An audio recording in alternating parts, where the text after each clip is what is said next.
Olá a todos, eu sou o professor e filósofo Fábio Goulart, da página filosofiahoje.com, e hoje vamos ouvir o 21º episódio do nosso podcast filosófico completo aqui da página Filosofia Hoje, e vai ser a filosofia de Bob Dylan, e vai ter música. É um podcast diferenciado, muito legal, com os amigos Vinikov, que traz a visão do músico, e o Lúcio Júnior, que traz a visão do filósofo em relação aí a todo o trabalho do Bob Dylan, que além de famosíssimo músico também é prêmio Nobel em literatura, e sim, a música dele traz muita filosofia.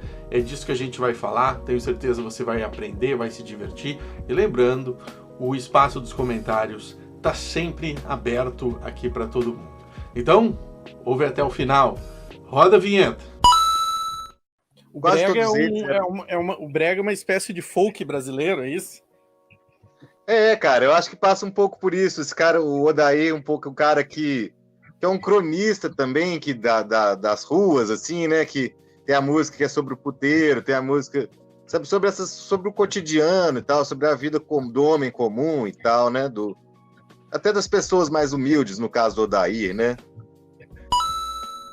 Eu acho que o Bob Dylan é voltado para isso. Ele chegou a falar assim, olha, eu tô chateado, lá nos anos 80, ele falou assim, o rock hoje não tem aquele vigor do passado, que eu escutava era Led Belly falando de uma negra que colhia algodão, chorando o racismo, chorando aquela situação.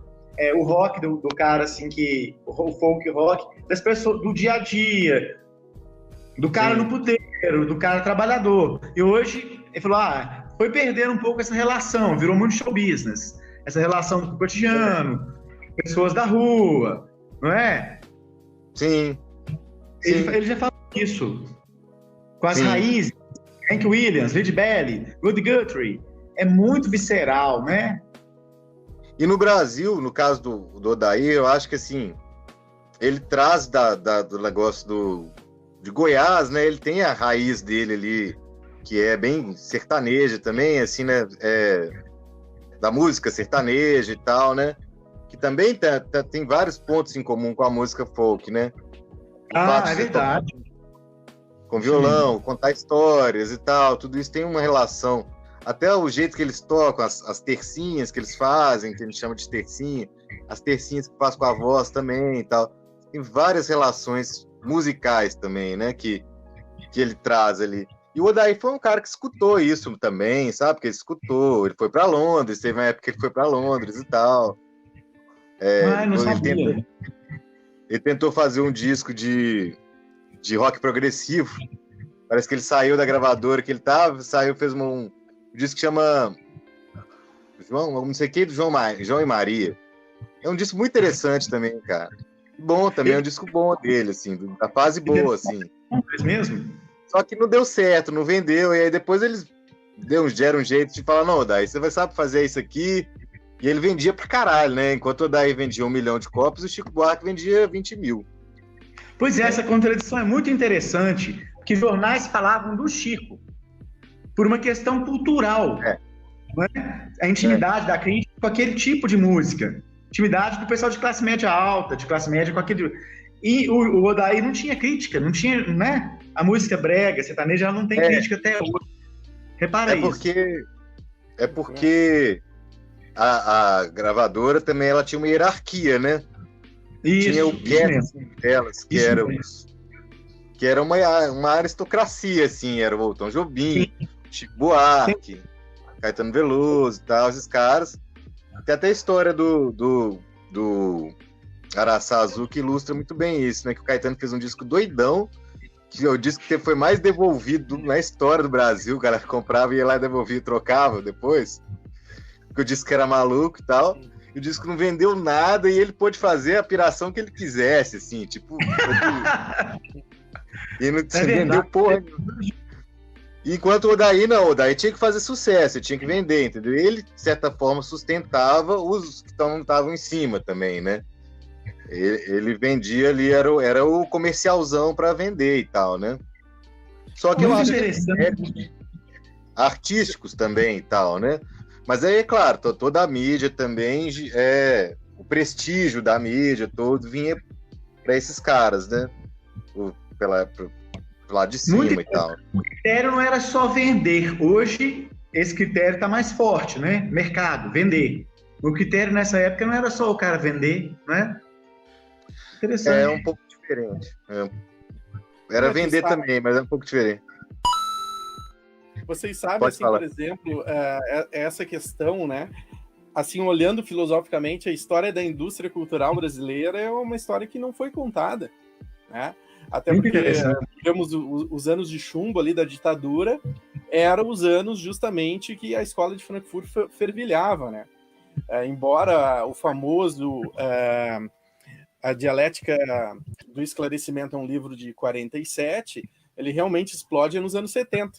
As leituras mesmo. explodem nos anos 70, e aqui no Brasil eram leituras proibidas, que não chegavam, né?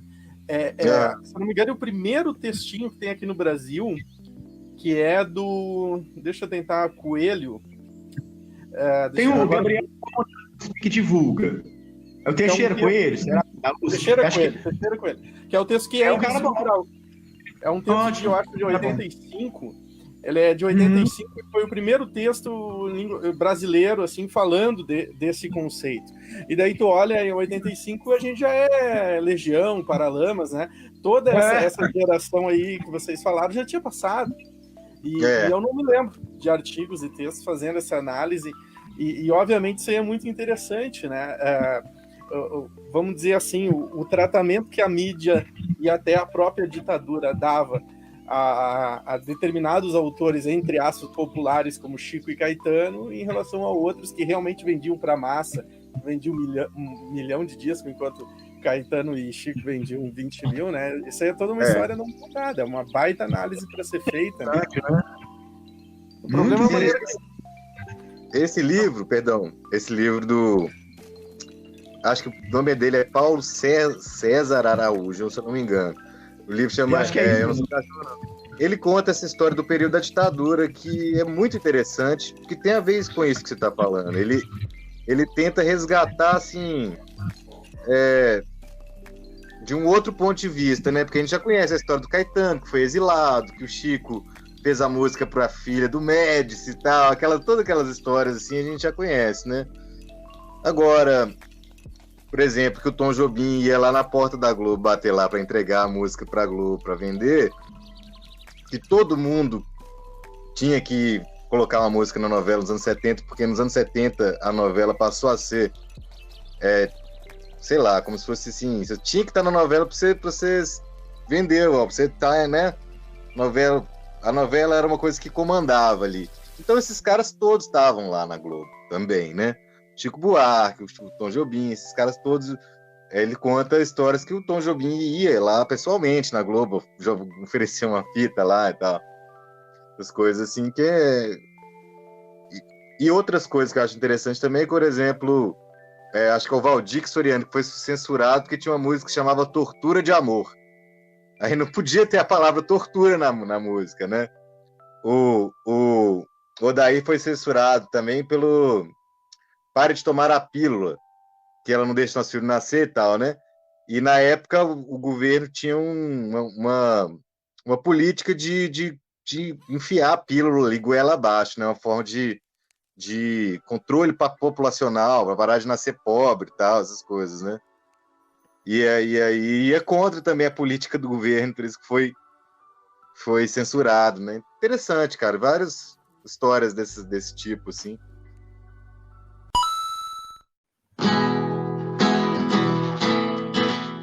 Nobody feels any pain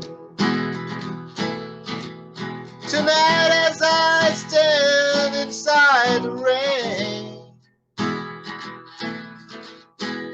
Everybody knows that baby's got new clothes, but lately I see her ribbons and her bows have fallen from curls. She takes just like a woman.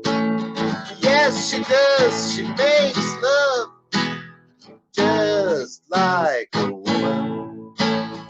Yes, she does, and she aches just like a woman. But she breaks just like a little girl. It was raining from the first. I was dying there of thirst. So I came in here. And your long time curse hurts. But what's worse is this pain in here. I can't stay in here. Ain't it clear that I just gone free? Yes, I believe it's time for us to quit. When we meet again, introduce as friends. Please don't let on that you knew me when I was hungry and it was your will. You fake just like a woman. Yes, you do, and you hate just like a woman. Yes, you do, and you make love just like a woman. But you break just like a little girl.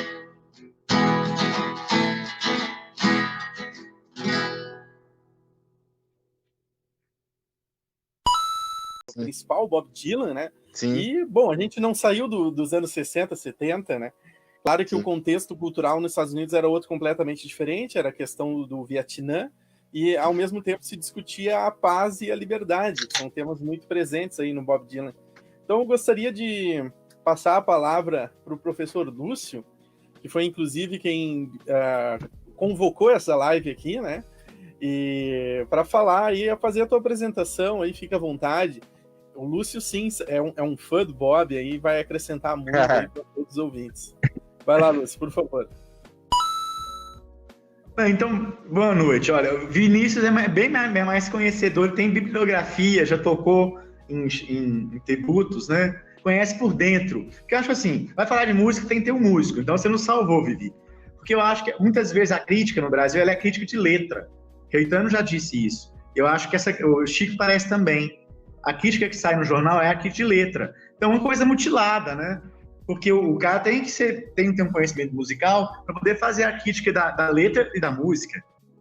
Então é praticamente supérfluo você ler assim, algo que é só crítico de letra, né? Então, o ponto que eu queria contar aqui, a história que é interessante, é o seguinte: eu traduzi um artigo, aproveitando os tradutores da internet, achei um artigo sobre Bob Dylan na revista Der Spiegel, que é o Espelho, lá da Alemanha.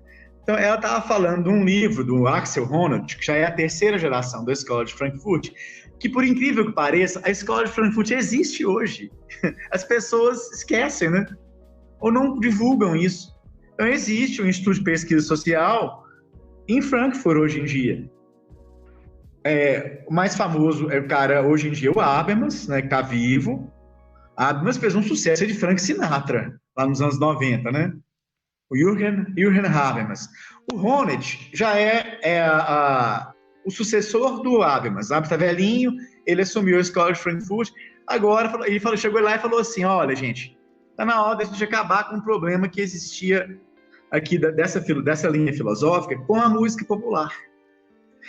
Nos anos 30, tinha uma espécie de abismo entre a filosofia e a música popular. Agora, culturalmente, não tem mais a razão de ser.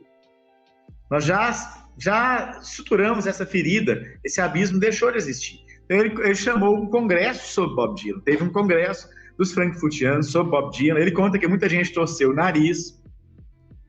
Mas aí ele lançou lá nessa época o livro chamado O Jovem Dylan, Canções sobre Liberdade com conteúdo filosófico.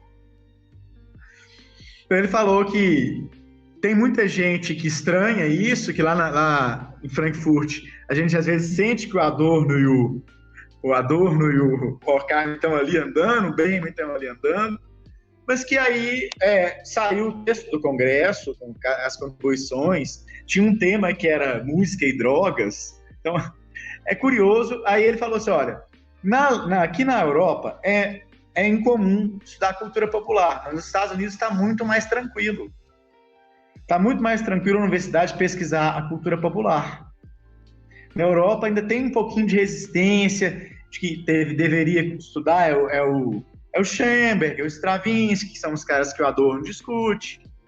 Mas ele fala, não, olha, já resolvemos essa questão. Então, o Bob Dylan trabalha nesse âmbito do erudito e do folclórico. Por exemplo, Stravinsky busca lá o folclore e adapta as suas composições eruditas. Bob Dylan faz isso também. Ele busca canções folclóricas e retrabalha, coloca sua letra, seu arranjo. Ele faz isso também. E aí o Bob Dylan está numa confluência ali de questões políticas, culturais. Então, ele se refere a Ezra Pound, a T.S. Eliot, aos beatniks, ao movimento de direitos civis. Não é? Então, assim, ele está num momento culturalmente muito rico. Não poderia deixar de ter influência na Europa.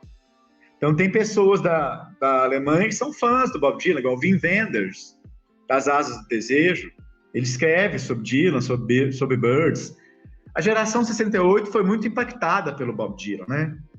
Ficou uma coisa um pouco dessa geração. O que eu senti que lançou para as novas gerações foi um pouco o Prêmio Nobel de 2016. Tem muito jovem que não conhece o Bob Dylan. Ele marcou muito aquela geração ali. Eu acho que são dois polos em que ele trabalha. Você mudar o mundo através do ativismo político e social, e você mudar a si mesmo, sua própria sensibilidade, mudar como você vê o mundo. Ele trabalha nesses dois polos. Eu achei isso aí é um conteúdo filosófico que dá para a gente trabalhar, que também eram muitas vezes os dilemas dessa geração, 68. Eu soube que a Joana Baez falou sobre ele recentemente, falou o seguinte: olha, eu queria que ele entrasse de cabeça nas minhas causas, mas ele cortou, falou, não, olha, se eu entrar desse jeito aí, eu vou ser conhecido como ativista, eu quero ser reconhecido como artista. Então, ela falou, olha, eu critico ele por não se engajar e tal, mais que ele deveria ser menos individualista, ela fala, que já teve essa história com ele, e continuou amiga, né? Aí ele resistia, falando que ele queria ser reconhecido como artista. Ele acha que eles colocariam muito o estigma de ativista, o trabalho artístico ficaria para trás. E isso realmente é um risco, né? Sem dúvida é um risco. Então é bom registrar isso, que a Escola de Frankfurt superou esse problema com a música popular, que é algo que as pessoas não falam. É interessante a gente divulgar, não é? E mesmo assim, o livro do Axel Honneth não foi traduzido para o português, não teve essa repercussão assim. Sobre Bob Dylan não teve.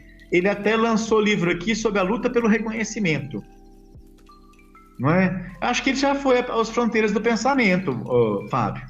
Acho que ele teve em Porto Alegre. Mas ele não tem essa repercussão aqui no Brasil, né? Mas igual você falou, a Escola de Frankfurt foi chegando nos anos 70 mesmo. Tem quem já me corrigiu e falou o seguinte, mas e o Marcuse? Herbert Marcuse, né? Mas o Marcuse ficou lá nos Estados Unidos e foi muito falado como um filósofo da paz.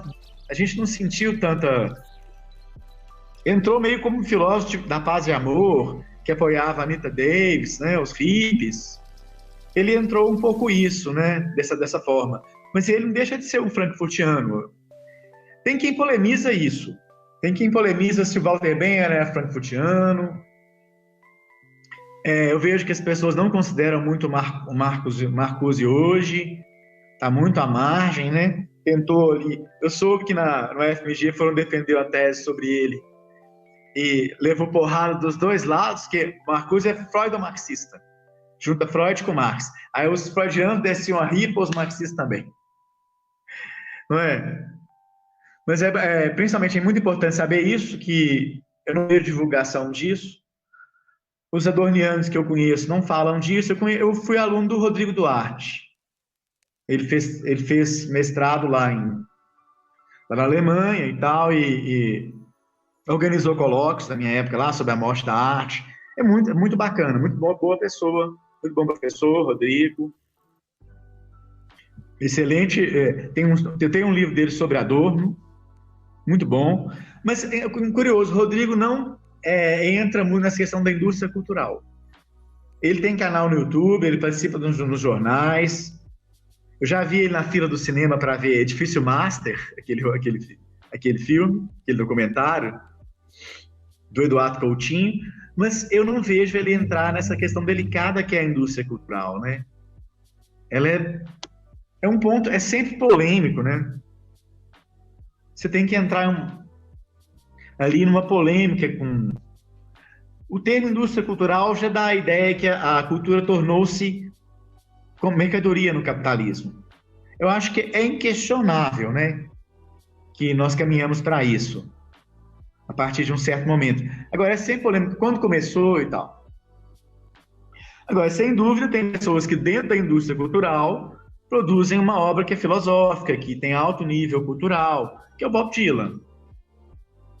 Tem outras pessoas. Tem quem considera os Rolling Stones, o Beatles, ou mais recentemente, eu não me lembro alguém que a gente pode considerar assim, nos anos 90, 2000, mas teve, por exemplo, Joan Baudrillard que analisou Madonna.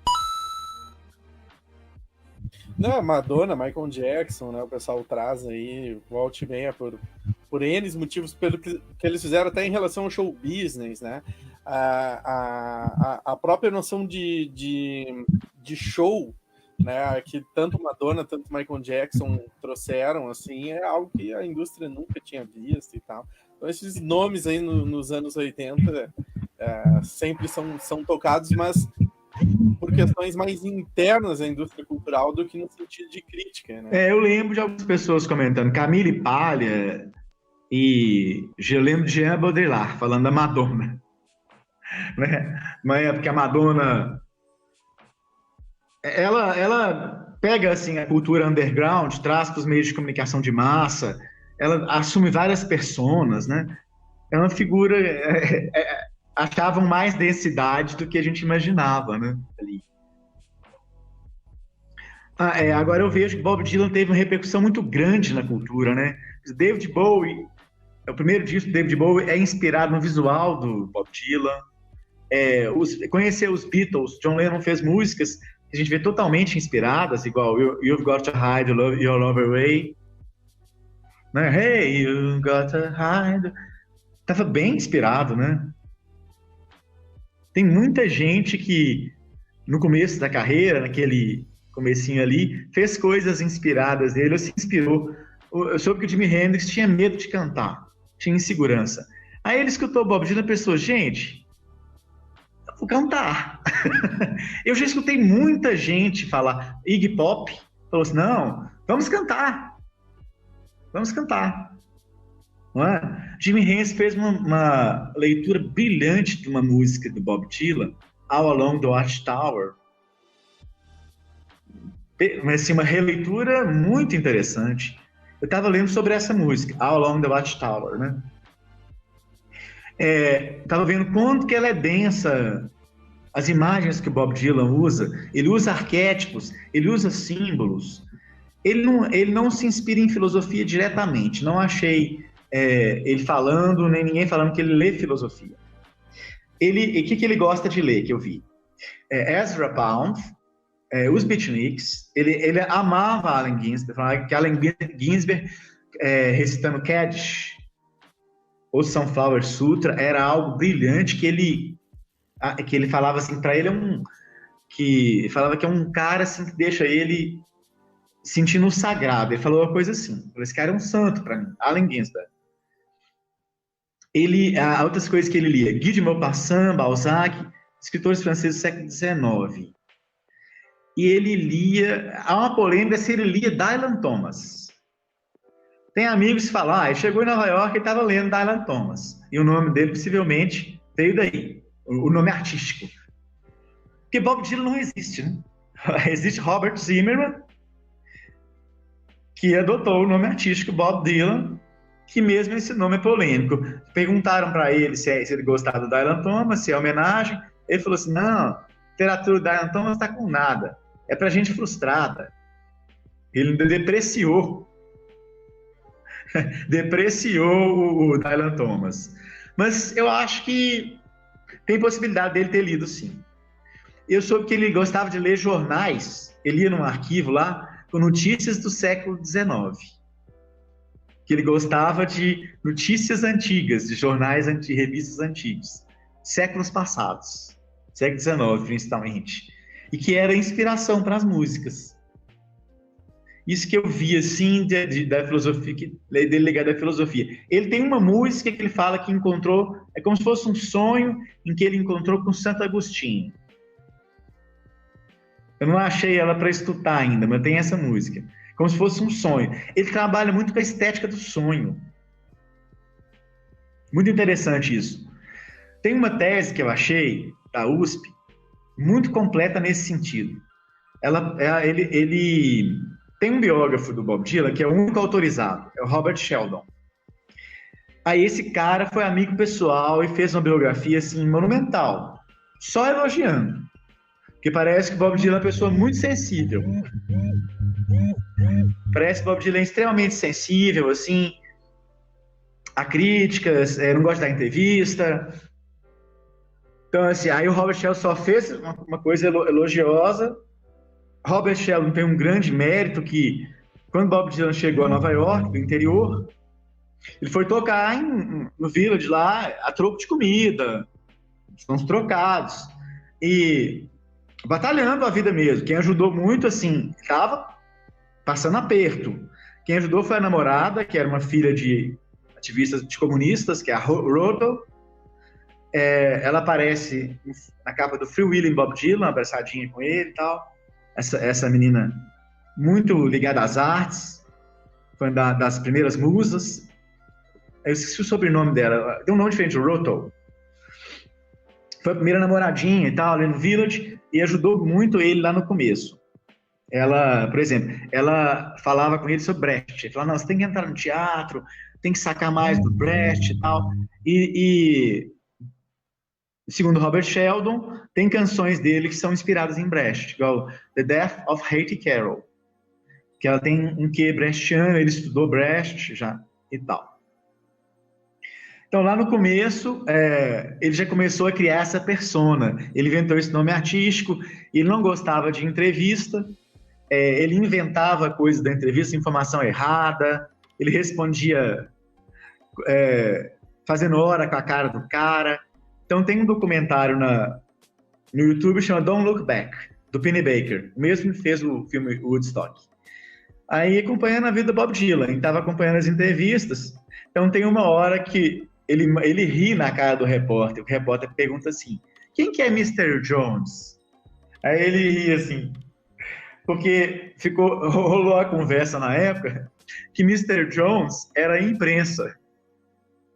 Que é tipo aquela música do Caetano, que ele vai sacanear com a imprensa, pra xingar e tal, dar uma detonada com a imprensa, fazer uma hora com a imprensa, que essa música é pra imprensa, assim.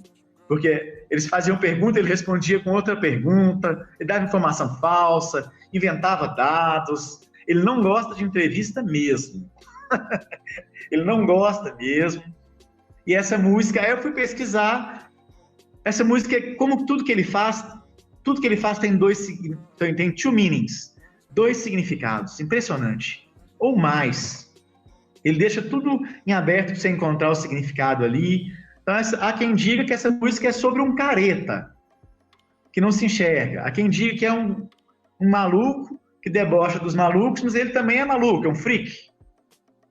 É um cara meio desajeitado e tal, mas que acha graça em quem está desajustado, debocha do cara que está desajustado, mas ele também é um freak, ele também é um maluco, não é? Então, assim, fico impressionado, a obra é muito extensa, realmente, e eu fico impressionado com a riqueza das interpretações. Aí, voltando ao Along the Watchtower, tem padres protestantes debatendo ela Tem congresso que o pessoal discute ela, porque ela tem, assim, a imagem do Joker, que é uma imagem recorrente na obra, do palhaço, chapeleiro maluco, o Joker no tarô, ele gosta disso. Achei curioso a imagem do palhaço, saltimbanco, ele se identifica um pouco com o Joker. Então, nessa música, tem o Joker que fala com o Thief. Na torre, então, tá o palhaço conversando com o ladrão.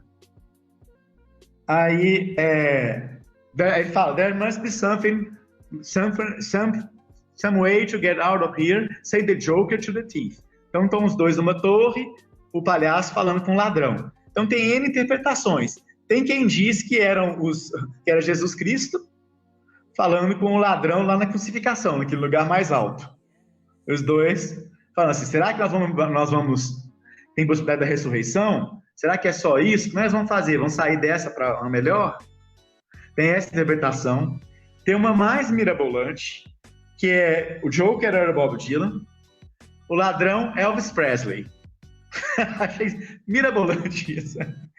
Então ele fazendo uma piadinha com Elvis Presley, que Elvis Presley seria o cara que roubou a cultura negra, um branco que rouba a cultura negra, traz para o ambiente dos brancos. Faz uma apropriação cultural. Então tudo é muito rico e cheio de metáforas, cheio de várias interpretações. Então acho que justifica-se os congressos, as análises, né? Já que há uma riqueza e dubiedade de interpretação para as letras, para muitas coisas. Eu achei fascinante esse tema do Joker. Porque tem fotos em que ele está posando no meio do chapeleiro maluco. E tem a música Jokerman, que o Caetano interpretou muito bem, né? E aí tem quem interpreta o seguinte, em Wasteland, que é do T.S. Eliot, que é um cara que o Bob Dylan gosta muito, a primeira estrofe é falando do Joker no tarô. Então as pessoas interpretam como estando ligado as primeiras estrofes ali de All Along the Watchtower. Você vê, tem muita referência, igual, por exemplo, Mr. Tambourine Man, eu peguei uma tese da USP, um cara que chama Mayatri Ferraz. Depois eu jogo a referência para vocês. O cara vai interpretar Mr. Tambourine Man e vai por outro lado. Mr. Tambourine Man, a gente acha que é falando um pouco da viagem psicodélica, das drogas. É a primeira leitura que a gente faz. Mas ele fala que tem um intertexto com La Strata do Fellini, que é uma história lá tem uma história no circo. Tem um cara que toca tambor. Tem esse negócio de saltimbanco, do circo. O Bob Dylan gosta disso, do palhaço. Tem um louco, né, que é associado ao palhaço. Tem um cara que toca tambor. E o circo é meio... O circo na história do Fellini, eu não vi esse filme, vou procurar. É meio o flautista de Hamelin, que é aquela história da banda do Chico Buarque. O circo chega, as crianças saem loucas atrás, né? Saem loucas indo, querendo ir. Então ele gosta desse universo circense, do saltimbanco, do palhaço, do louco. Ele joga muito com a questão do profeta também, né? Porque ele é muito inspirado na Bíblia. Então muitas canções têm esse tom profético, não é? All the times they are changing. Ele fala assim que, olha, os tempos estão mudando. Vamos sair dessa para uma melhor.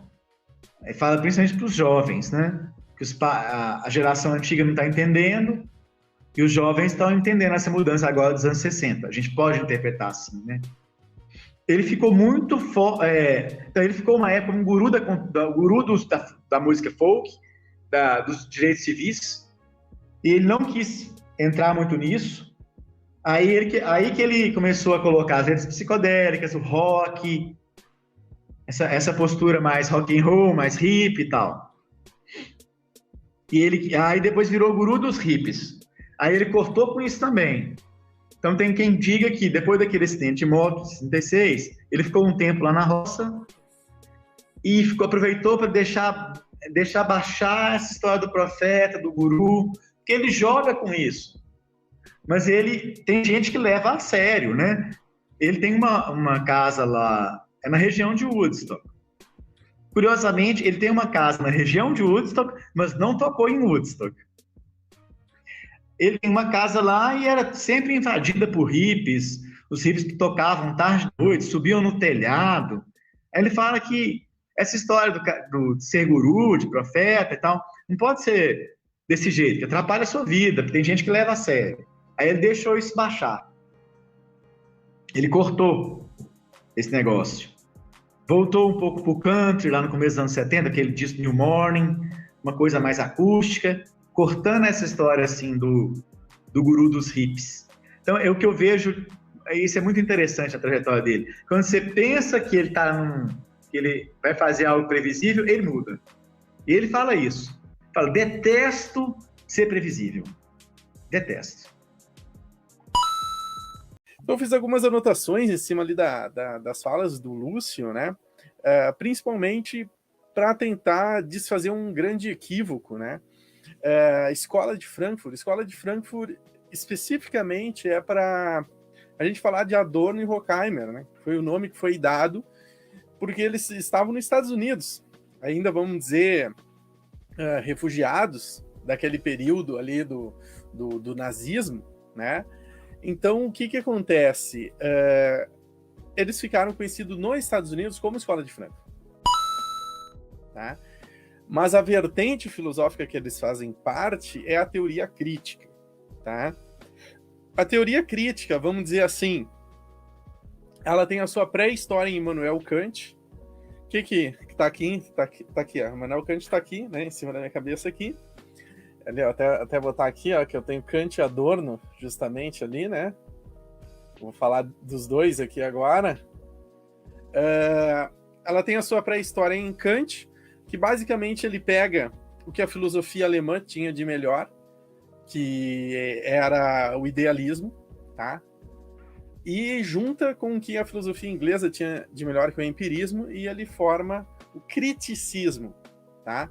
Que basicamente é uma teoria que trabalha nos limites da razão, ou seja, a teoria da teoria, perguntando os porquês e etc., quase no estilo socrático, porém ela não abre mão da experiência empírica, lá dos ingleses, porém ela não aceita o conhecimento empírico como total. Ela vai dizer que o conhecimento empírico é o conhecimento do fenômeno, né? Enquanto essa parte idealista, vamos dizer, alemã, é o estudo metafísico, embora ele vai dizer que a coisa em si é inatingível e tudo mais, e assim se tem a tradição do criticismo, que vai vir a se tornar a teoria crítica lá no Adorno e Horkheimer. Porque antes a gente tem Hegel e a sua implacável dialética, né, dos processos sintéticos, a própria história, né, evoluindo através do confronto de ideias, o Marx, que vai, nesse sentido, inverter o Hegel, dizer que analisar a história através da dialética das condições materiais, né?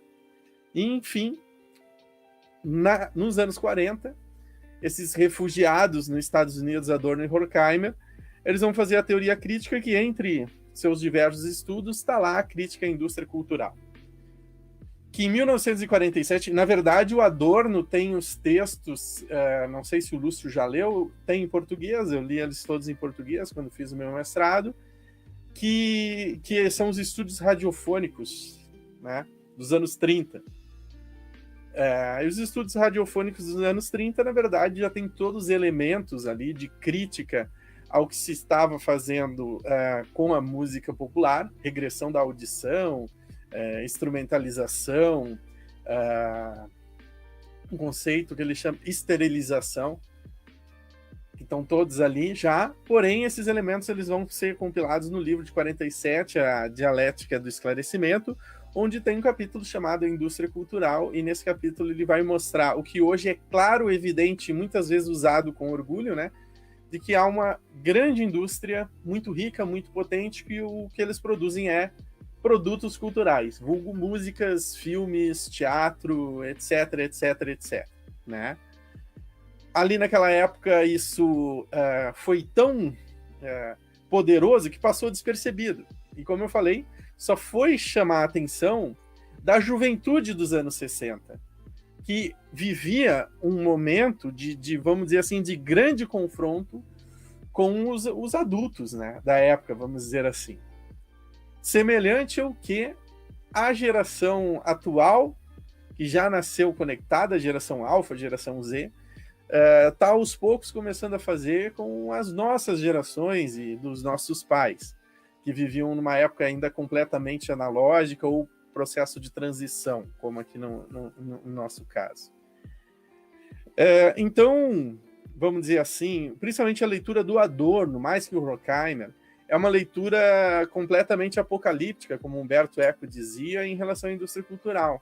Ele vai dizer, a indústria cultural pega uma música de protesto e se transforma em produto para vender. E tem o Adorno, uma entrevista em vídeo, né, do Adorno, e ele fala com todas as letras, assim, as músicas críticas ao Vietnã, como, por exemplo, Bob Dylan, tá? O Adorno vai dizer que ele acha absurdas. Por quê? O artista denuncia a barbárie na música. E ele faz o papel crítico dele de artista, denunciando a barbárie. Agora, no momento que a indústria corta essa música num quadradinho de 3 minutos, coloca na rádio, começa a vender, faz show, e o pessoal vibrando, cantando aquilo ali, de certa forma é como se estivesse lucrando e vibrando em cima da barbárie da guerra.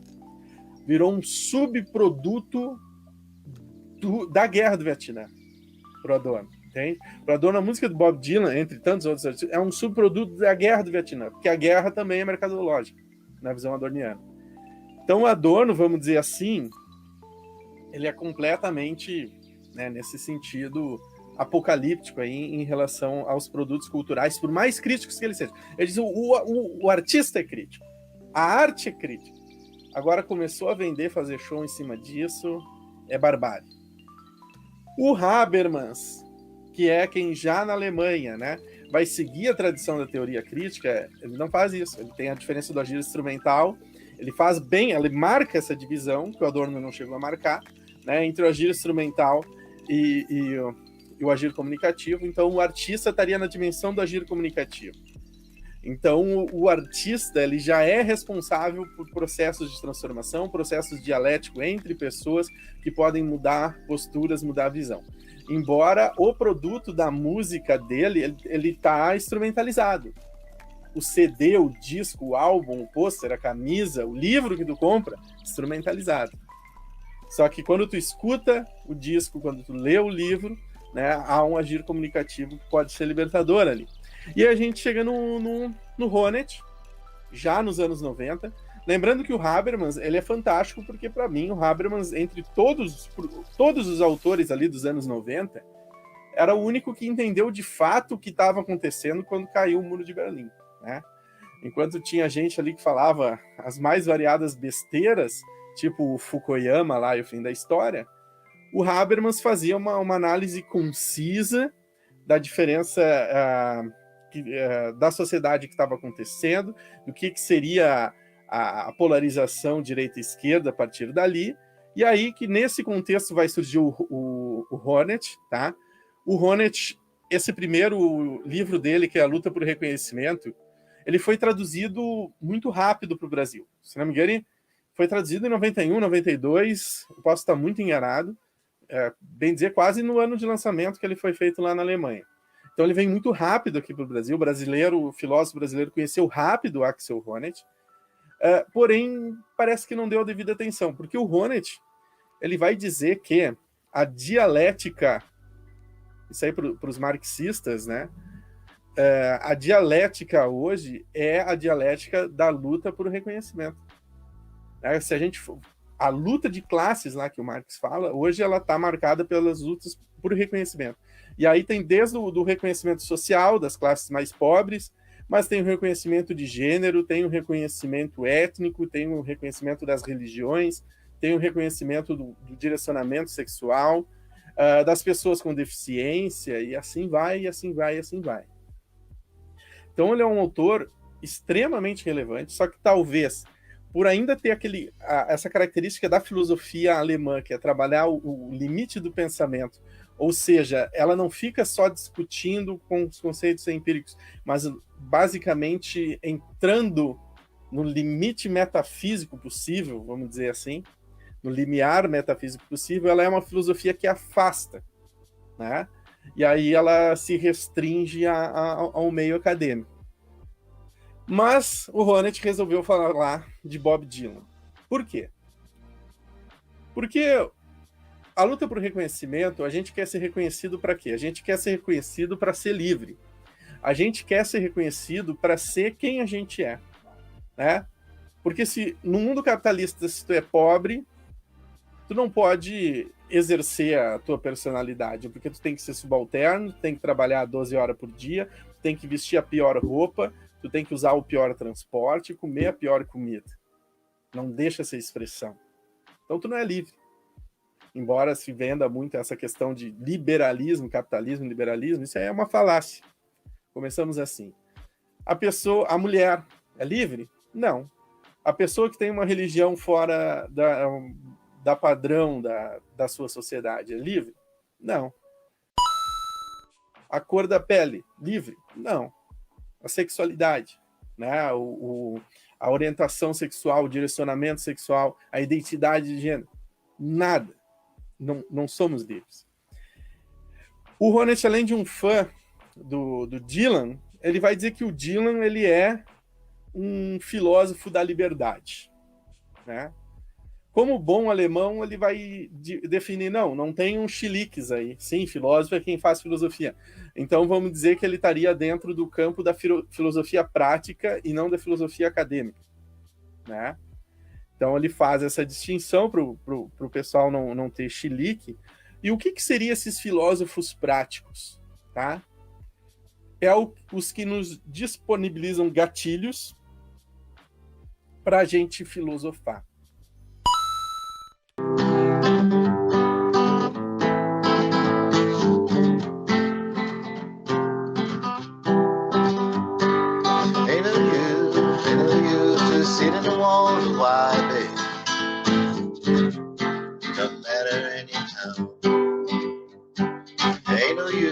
Sitting on the baby, you don't know by now. Oh, and break no, cause you've been doing now gone. You are the reason I'm traveling on. Don't think twice, it's alright. Ain't no use in turning on your light, baby. Light, never know. Ain't no use in turning on your light, babe. On the dark side of the road. I wish there was something you would do or say to try to make a change. My mind would stay. We never did too much talking anyway. Don't think twice, it's alright. Ain't no use in calling out my name, gal, like you never did before. Ain't no use in calling out my name, gal, I can't hear you anymore. I was thinking and wondering all the way on the road. A woman's love, a woman, a child I'm too. Give her my heart, but you want my soul. Don't think twice, it's alright. Walk down long road, where I'm bound, I can tell. But good eyes to good word, babe. But just say farewell. I ain't saying you treated me unkind. Could have done better, but I don't mind. You kind of wasted time, Christmas time. Don't think twice, it's alright.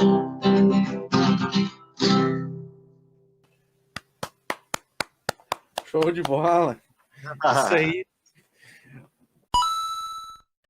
Então, o que a música do Dylan faz é nos disponibilizar gatilhos para a gente filosofar. E aí pode fazer pesquisas, teses, mestrados, doutorados, artigos, bem dizer, infinitos aí sobre a obra dele. Onde esse principal, vamos dizer, tema, que estaria nas diversas canções, né, é a liberdade.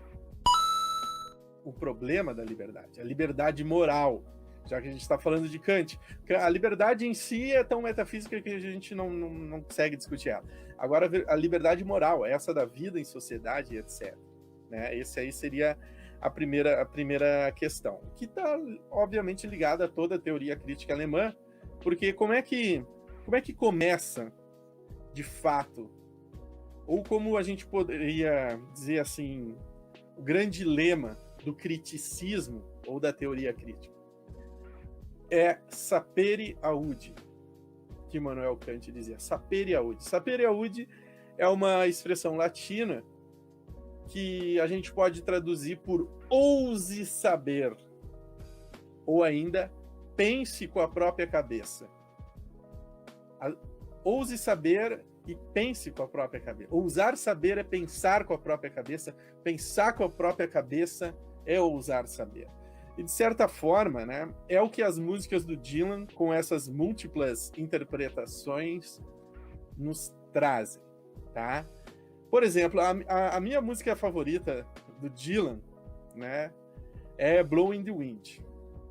The answer, my friend, is blowing the wind. The answer is blowing the wind.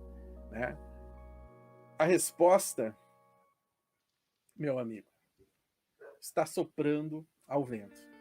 É uma música que é uma clara crítica ao Vietnã, fala ali das bombas, quantas bombas vão ter que estourar e esse tipo de coisa. O Adorno, então, não gostou dela, provavelmente, ou gostou e não gostou da repercussão lá, né? Não podemos saber. Mas esse refrão é bem essa ambiguidade, né? Porque vamos dizer assim, a resposta de quando vamos encontrar a paz, a felicidade e a liberdade, que é o que está nessa música, tá? Ela está soprando ao vento. Mas o que significa isso? Né? Porque quando fala assim, a resposta está soprando ao vento, pode dizer que a resposta é tão óbvia que está batendo na nossa cara, ou tu pode dizer que ela é tão sutil que ela passa pela gente e a gente não vê. A gente sente que ela está ali, né? Mas a gente não vê. Então, olha só, é um gatilho para o filosofar. Né? A liberdade, a felicidade, né? A autossuficiência, a coragem, sapere aude. Tá tudo aí na filosofia do Dylan. E eu acho muito legal, cara. Eu acho muito legal, assim, o Ronnet fazer isso. Porque até aqui no Brasil é difícil. E, na verdade, a gente pode pegar os autores brasileiros diversos, desde a música mais popular, lá do Brega, ou até esses que realmente, assim, se deram valor à questão das letras, da crítica e tudo mais, né? Como a gente falou, Caetano e Chico sempre são muito lembrados, porque Caetano e Chico, eles pularam um degrau aqui, né? Porque eles são música popular, mas a mídia sempre tratou eles como música erudita, que não são. Então, tem essas questões interessantes. Por exemplo, a minha geração, né, pegou muito ali o Renato Russo, o Cazuza, também são caras que têm muita crítica na sua letra, a gente poderia filosofar sobre eles, e assim por diante. Ou até mais, né, a geração dos anos 2000, tão subjugada, tá? Mas eu vou te dizer assim, ó, o Rapa e Charlie Brown Jr., tá? Cara, tem letras incríveis. Tem músicas maravilhosas. Só que o pessoal ficou tão vidrado, os anos 80, os anos 70, os anos 60, que esqueceu que tinha coisa boa nos anos 2000, né? E essas bandas já acabaram. A gente já tá em 2020, né? A gente já tá em 2020, com o fenômeno da internet, toda um outro contexto, porque hoje em dia a internet não permite mais esses autores que se tornam gurus. Aliás, é bacana isso aí que tu falasse do Dylan, porque o Dylan, ele nunca aceitou o título de guru, porque é uma questão evidente. Olha as letras dele, olha as músicas dele. Ele é contra o guru. Para ele, o guru é uma figura asquerosa, uma figura mentirosa, né? Ele nunca quis ser seguido, nem que seguissem ele, nem que ninguém seguisse ninguém. ele quer que o público dele, né, seja o livre pensador, o Sapere Aude, o cara que põe o violãozinho nas costas e vai vagar pelo mundo, né, vai sentir a liberdade soprando no rosto, aí a liberdade soprando, né, na vida. O Lúcio, eu troco uma ideia com ele aí virtualmente, acho que há uns 10 anos, né? Lá do tempo dos blogs. Cidade Legal. Sol. Deixa eu abrir aqui, Cidade... Opa, eu sem querer eu fui abrir o microfone e tirei. Lúcio, qual é o teu blog mesmo? Cidade Sol, né? É o Revista Cidade Sol, blogspot.com. Isso aí já fica a dica. Tinha meu blogzinho ali, o Filosofia Hoje, ainda antes lá das redes, né? E era um tempo bacana, assim, porque não tinha essa questão, até tinha, mas não era tanto essa questão do reiterismo, né, das pessoas que vão ali para comentar que te odeiam, que te detestam, né, que querem que tu morra, que tu é isso, que tu é aquilo. Não tinha essa questão também das redes hoje, todo mundo quer competir com todo mundo, sabe? Parece que é um campeonato o tempo todo ali na rede social, quem ganha mais like, quem ganha mais comentário, quem chama mais atenção. É mesmo. E no tempo do blog não tinha, a gente botava textões enormes ali, porque a gente acreditava naquilo, e quando via, tava batendo papo com outros blogueiros que faziam o mesmo, né? Até eu tive uma live um tempo atrás com outra blogueira lá daquela época, Andréa Beregaray, e cara, é assim, ó, de certa forma essas lives, assim, a gente resgata um pouquinho lá daquilo, né? Isso eu acho que é quase um saudosismo, porque hoje as revoluções são muito rápidas, né? As revoluções são muito rápidas, que nem eu falei ali, né? Tá mais youtuber, né? Tá forte a questão do youtuber com esses pontos que você tá levantando aí. Tretas, não é? É difícil, tô fazendo uns que eu realmente resolvi enfrentar o YouTube. Mas eu quero só conversar com as pessoas, com você, cordialmente, não quero competir, deixa ficar assim, só da gente ter o trabalho da gente, tem uma pertinência, né? Isso tem um alcance, porque assim, pro youtuber crescer, tu tem que fazer um conchavo, né? E daí tu faz um conchavo, vamos dizer, de uns 10 canais ali. E aí, por exemplo, marca assim, a cada semana, vai lançar um tema-chave e os outros 9 vão fazer vídeo comentando do camarada ali, entendeu? E aí, por exemplo, geralmente, qual é a tática que é usada? É achar um inimigo comum e ficam batendo naquele inimigo comum, sabe? E aí, cada semana troca um inimigo comum para ficar batendo e todo mundo ali se auto-bajulando e se auto-elogiando e etc. E é um processo completamente antifilosófico, assim, que eu particularmente não quero entrar. Eu prefiro aqui, né? Eu acho corajoso do Giraldelli querer entrar. Muito corajoso. Aquele papel é importante, querer falar dos seus pares. Porque Glauber Rocha fez isso e praticamente morreu. Quando ele começou a falar assim, não, vamos falar aqui dos meus pais, o que vocês estão fazendo e tal, citando nomes.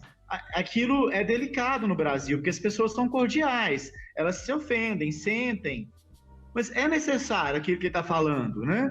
Assim, falar, olha, o Leandro Carnal me lembra um padre, está na tradição católica, ele fala muito você isolando você, como se fosse você confessando com um padre.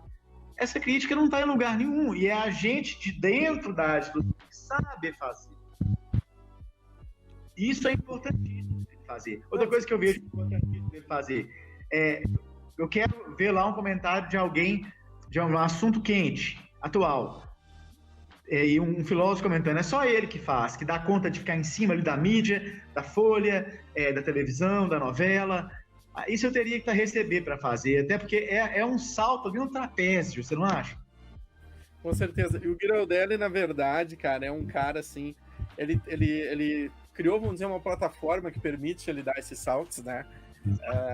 E embora ele não faça esse jogo aí do conchavo, só que ele tem um quê de Bob Dylan aqui, que é assim, ó, ele não aceita seguidor, né? Se tu virar seguidor do Giraldelli, ele vai te xingar, ele vai te expulsar, ele vai dizer que não te quer lá, porque ele não tá para essa do guru, assim, de maneira nenhuma. E o difícil dessa história toda é porque do outro lado, do lado da anticrítica, do pensamento de gado, do pensamento massificante, etc., tu tem caras que fazem questão de serem os gurus, né? E aí a gente tem desde de Mamãe Falei, pá, até chegar lá no desvairado do Olavo de Carvalho e tal, né? É o exemplo mais clássico mesmo. Eu gosto nem de mencionar, mas eu acho assim, eu acho que ele topou ser e vai pagar por isso. Então, agora perdeu o processo pro Caetano. Vai pagar caro por isso. Então, a pessoa tá... Eu acho assim, acaba que para filosofia tem pouco acréscimo. Entendeu? Eu acho que para filosofia no Brasil, aquele tipo de militância dele vai ter, assim, um pouquinho de... Vai ser, entendeu? Nada. A gente precisa de outra coisa.